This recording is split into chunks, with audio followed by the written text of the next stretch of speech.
हरे कृष्ण. श्रीमद भगवद गीता जशी आहे तशी, अध्याय 14. अध्यायाचं नाव आहे गुणत्रय विभाग योग.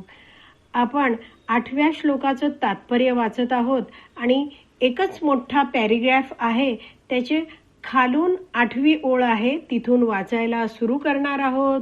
सुरू करण्याआधी श्रील प्रभुपादांना प्रार्थना करूया.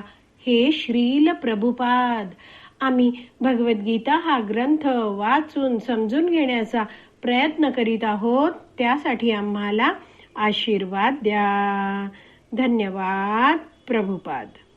आपल्या मूर्खपणामुळे ते आध्यात्मिक उन्नती करण्यास उत्सुक नसतात.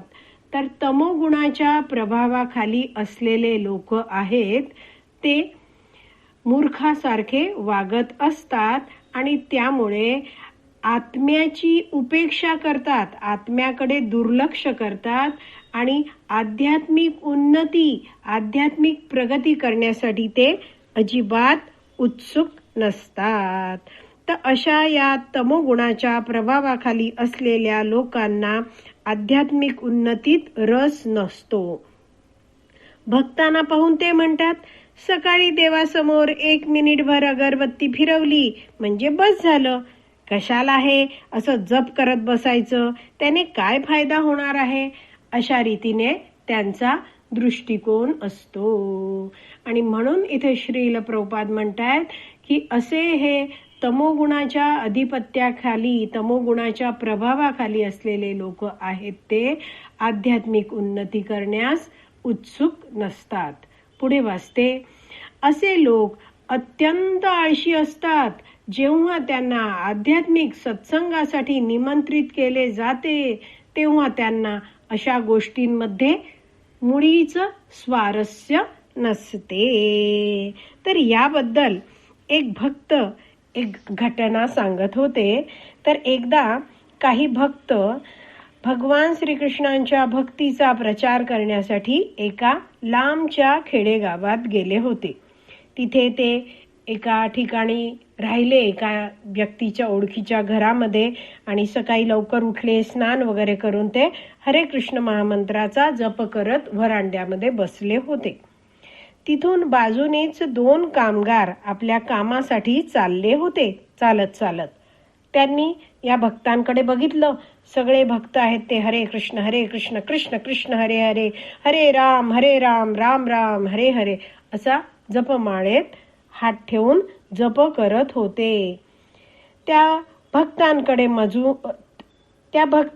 मजुरांनी बघितलं आणि ते मजूर आहेत, कामगार आहेत, त्यांनी हसायला सुरुवात केली. ते म्हणाले, अरे हे काय दिवसभर हरे कृष्ण करत बसता तुम्ही, काहीतरी काम करा तुम्ही. तर ते सगळे भक्त आहेत, त्यांना हे मजूर ओळखत नव्हते. सगळे भक्त चांगले इंजिनियर वगैरे होते, ते नोकरी करणारे होते, पण सुट्ट्यांच्या काळात ते वेगवेगळ्या ठिकाणी जाऊन भगवंतांच्या भक्तीचा प्रचार करणारे होते.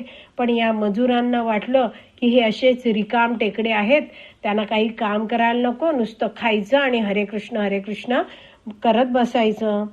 तर हे भक्त आहेत, ते खूप हुशार होते. त्यांनी मोठ्या प्रेमाने या मजुरांना जवळ बोलवलं आणि विचारलं, हे भावांनो, तुमची दिवसाची मजुरी किती आहे? त्यांनी सांगितली. बरं, ठीक आहे, तुमची जी काय दिवसभराची मजुरी आहे ती आम्ही तुम्हाला देऊ. तुम्ही फक्त एक करा, आमच्याकडे आणखीन जपमाळा आहेत, तुम्हाला आम्ही एक एक जपमाळ देतो. तुम्ही इथे बसा आमच्या बरोबर आणि आमच्या बरोबर हरे कृष्ण महामंत्राचा जप करा. आम्ही जसं करतो ना तसंच करा. तुम्हाला दिवसभराची सगळी मजुरी आम्ही तुम्हाला देऊ. 2 तास आम्ही जप करतो, तुम्ही पण 2 तास जप करा आमच्या बरोबर. झालं. मजूर आहेत, त्यांनी आपलं सामान बाजूला ठेवलं, जपमाळ हातात घेतल्या, भक्तांच्या बाजूला मांडी घालून बसले. भक्तांनी सुरू केलं, बोला आमच्या बरोबर. एकदा मंत्र म्हणून शिकवला त्यांना, हरे कृष्ण कृष्ण कृष्ण हरे हरे, हरे राम राम राम हरे हरे. त्या मजुरांनी बोलायला सुरुवात केली. 5 ते 10 मिनिटं होतायत, नाही होतायत, तेवढ्यातच ते मजूर आहेत ते चुळबुळ करायला त्यांनी सुरुवात केली.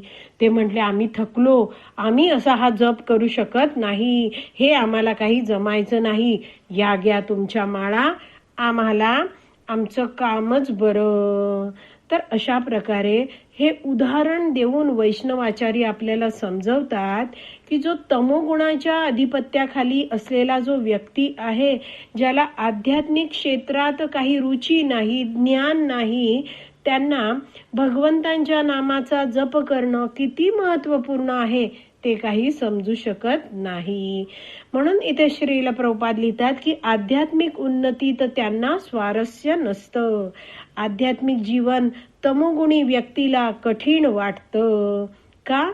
कारण तो त्याचा आळस असतो. जसं आपण वाचलं ना की भाषांतरात आपण वाचलं बघा दुसऱ्या ओळीत, प्रमाद, आळस आणि निद्रा हे तमोगुणाचे परिणाम आहेत. तर तमोगुणी व्यक्ती असतो तो आळशी असतो आणि त्यामुळे आध्यात्मिक जीवन त्याला खूप कठीण वाटत असतं. आज आपली विराम द्यायची वेळ झाली आहे. आज आपण इथेच विराम देऊया. श्रीमद भगवत गीता की जय. श्रील प्रभुपाद की जय. हरी बोल.